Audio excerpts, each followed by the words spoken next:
Think Joseph Mengele was bad? Meet his Japanese counterpart, who somehow managed to get away with literal murder by trading his torture data with the US, the man behind the madness.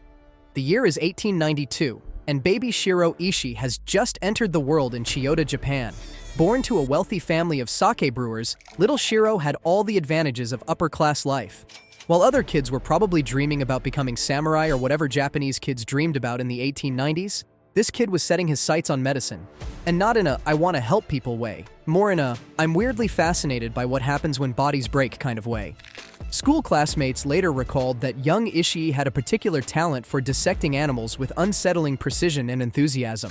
While other boys were skipping stones across ponds, Ishii was reportedly slicing open frogs and meticulously documenting their innards. Nothing says future prom king material like a notebook full of amphibian autopsy sketches. By all accounts, Ishii was brilliant, graduating from Kyoto Imperial University with top honors in 1920. But unlike your college valedictorian who went on to cure cancer or start a non-profit, Ishii decided to join the Imperial Japanese Army. Because nothing says, "I've got 8 years of medical training," like, "let me go where I can legally harm people." The army quickly noticed his combination of ambition, intelligence, and complete lack of moral compass. It was like finding a unicorn, if unicorns were into human experimentation, creating a monster laboratory. After a fact-finding mission to the West in the 1920s, where Ishii studied how other countries were developing biological weapons, he came back to Japan with a brilliant pitch. "Hey, what if we built a massive biological warfare research center in occupied Manchuria where nobody could stop us?" The Japanese High Command, apparently lacking anyone with basic ethics training, responded with, "Great idea. Here's a blank check." Ishii wasn't just persuasive, he was practically evangelical about biological warfare.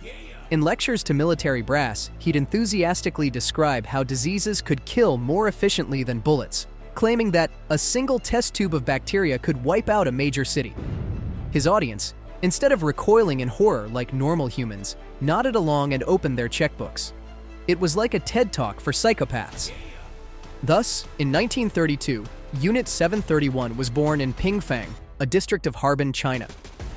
Officially called the Epidemic Prevention and Water Purification Department, this facility was about as focused on water purification as I am on quantum physics after 3 whiskeys.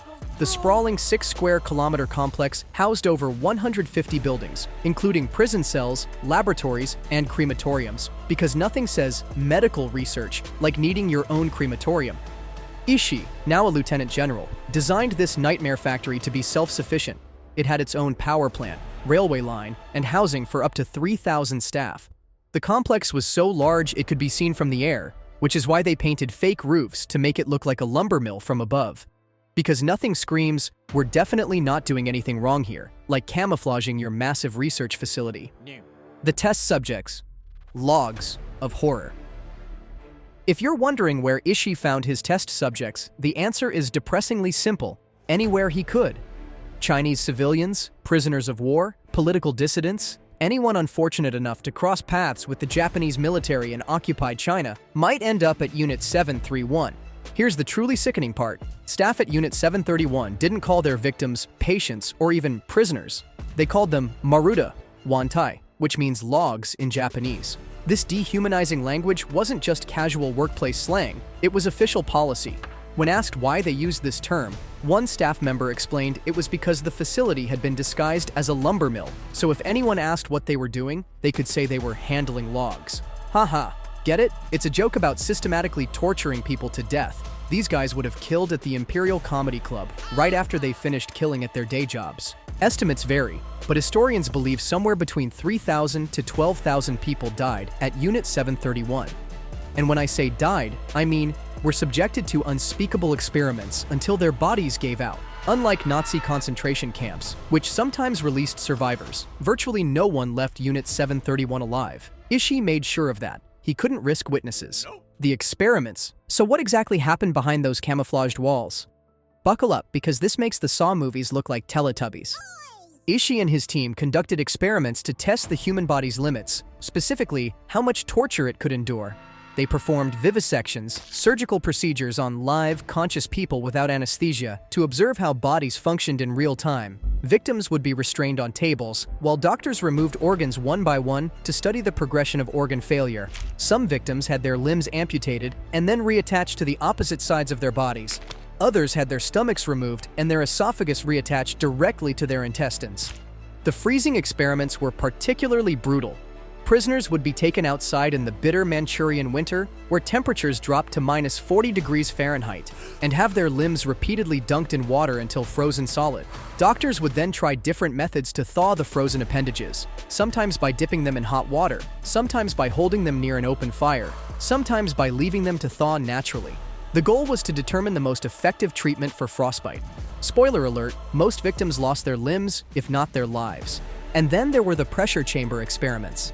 Victims were placed in hypobaric chambers, where researchers would decrease the air pressure until their victims' eyes popped from their sockets and their internal organs ruptured, all in the name of understanding how pilots might fare at high altitudes, of course. I'd say these experiments crossed the line, but that would imply there was a line to begin with. For Ishii and his team, human beings were just particularly talkative lab rats. Japan's plague bombers. Ishii wasn't just interested in torturing individuals, he had grander plans. His real passion project was developing effective biological weapons that could be deployed against enemy populations.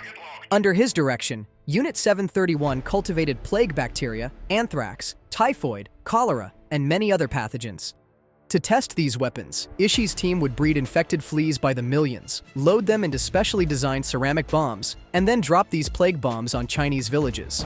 After the bombing, researchers in protective gear would enter the villages to document the spread of disease and the suffering of victims. Sometimes they would draw blood from infected villagers, ostensibly to diagnose them, but actually to cultivate more pathogens. These weren't small-scale tests either. In one operation, planes dropped plague-infected fleas over Changde, Hunan province, in 1941. The subsequent outbreak killed an estimated 400,000 Chinese civilians. Let that sink in. 400,000 people.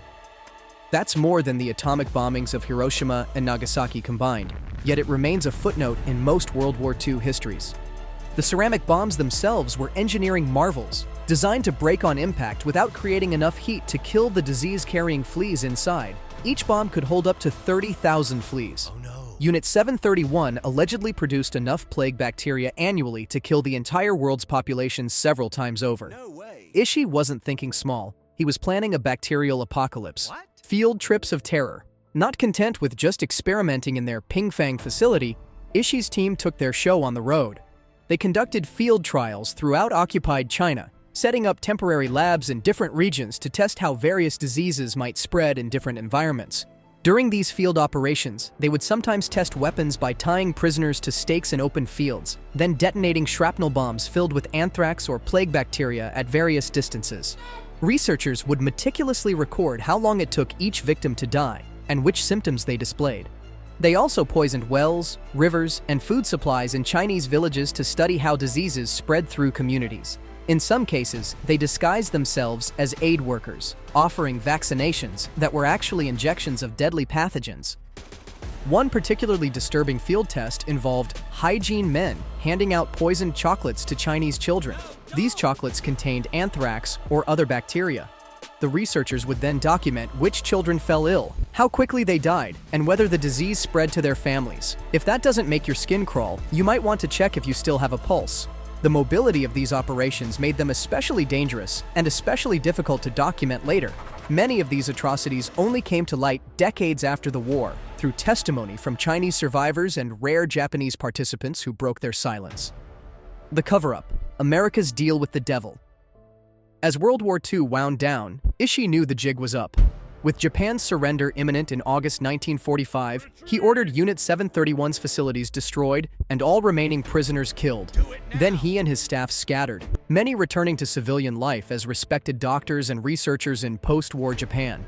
Ishii himself went into hiding, growing a beard and claiming to be a simple farmer when American forces finally tracked him down in 1946.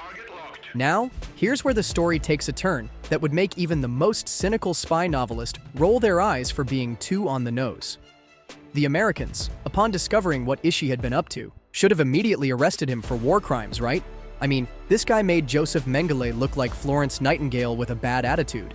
Instead, US military intelligence officials, specifically General Douglas MacArthur and officials from what would later become the CIA, made Ishii an offer, immunity from prosecution in exchange for his research data. The Americans were particularly interested in the results of his biological warfare experiments, fearing that the Soviet Union might develop similar weapons. In 1947, Ishii and his colleagues struck their devil's bargain. They handed over thousands of slides, lab notes, and reports detailing their experiments. In return, none of them, not one, was ever prosecuted for war crimes. Unlike the Nazis, whose leaders faced justice at the Nuremberg trials, the masterminds behind Unit 731 walked free. The US government kept this deal classified for decades. It wasn't until the 1980s that documents about the immunity agreement began to surface.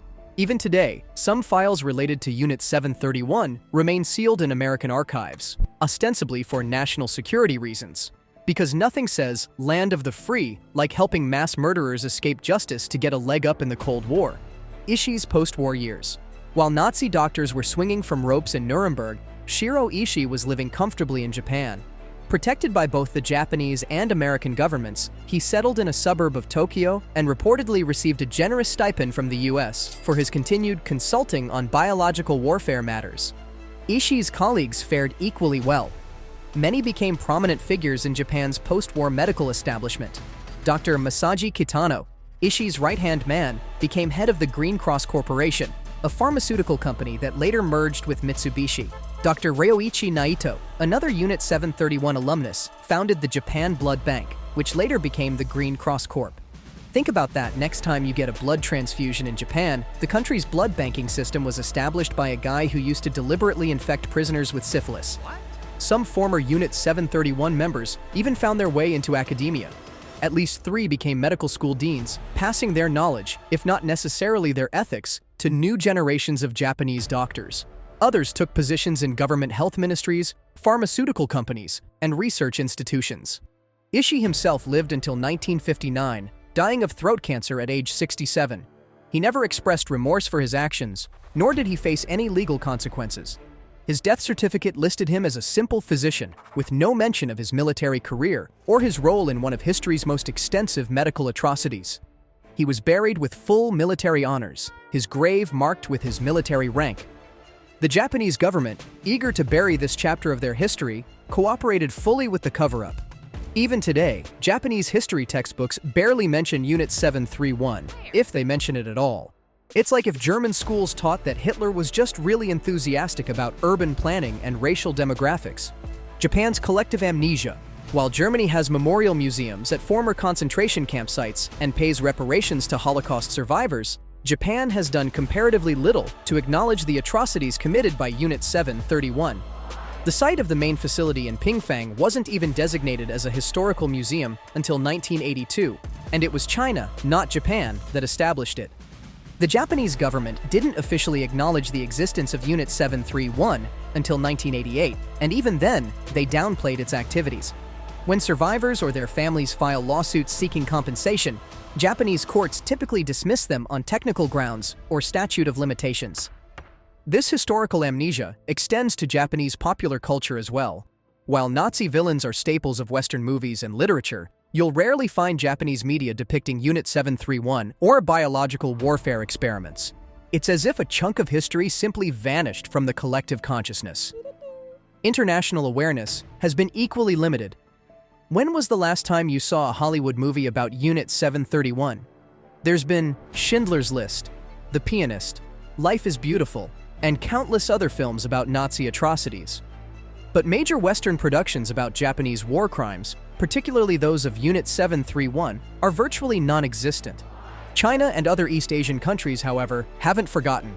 The Museum of Evidence of War Crimes by Japanese Army Unit 731, located at the original site in Harbin, China, receives over 300,000 visitors annually. For many Chinese citizens, the atrocities committed by Unit 731 remain a painful reminder of their country's suffering during Japanese occupation. The gas bombs keep coming.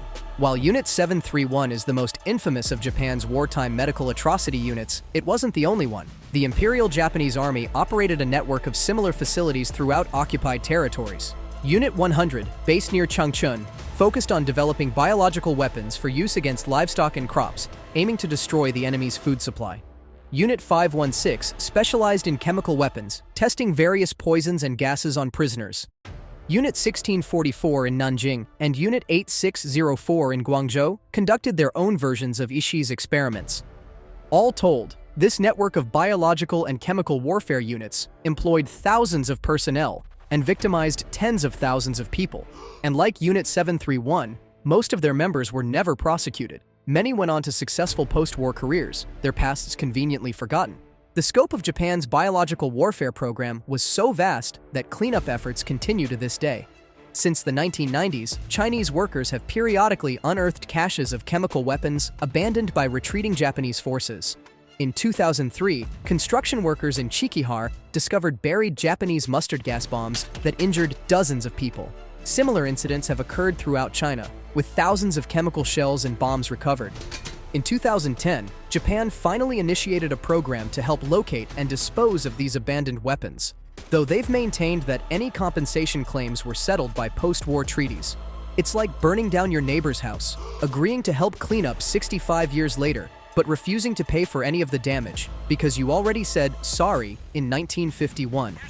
The data from Ishii's experiments, meanwhile, made its way into American biological warfare research programs. Fort Detrick, Maryland, the center of U.S. biological weapons development during the Cold War, incorporated findings from Unit 731 into its own operations. The ethical taint of these origins remains a rarely discussed aspect of American military history. And perhaps most disturbing of all? Some of the medical knowledge we still use today originated in these horrific experiments. Certain data about hypothermia treatment, treating frostbite, and the progression of untreated diseases came from observing the suffering of Unit 731's victims. Every time this information saves a life, it raises the unsettling question, can good ever come from such profound evil? The final warning shot. After all this horror, you'd think we'd have learned our lesson about weaponizing disease, right? But here's the kicker. Biological warfare research didn't end with World War II. It just went underground and got government funding. During the Cold War, both the United States and Soviet Union maintained massive biological weapons programs, often building on the research pioneered by Ishii. The US program, while officially defensive in nature after 1969, continued to study how diseases could be weaponized, just so we'd know what to look for if someone else did it. Wink wink. The Soviet program was even larger, employing tens of thousands of scientists at facilities like Biopreparat.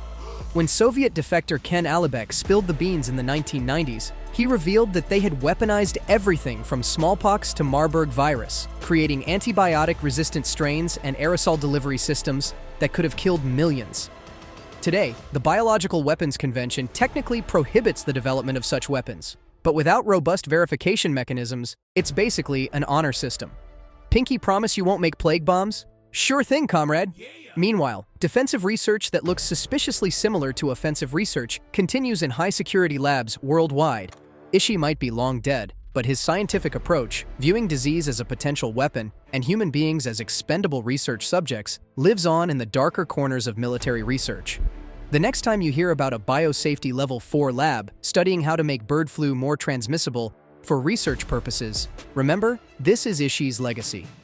As for Japan, they still haven't fully reckoned with this chapter of their history. While Germany made the Holocaust central to their national conversation about historical responsibility, Japan has largely sidestepped similar introspection about Unit 731. It remains for many an uncomfortable footnote rather than a central trauma of their wartime experience.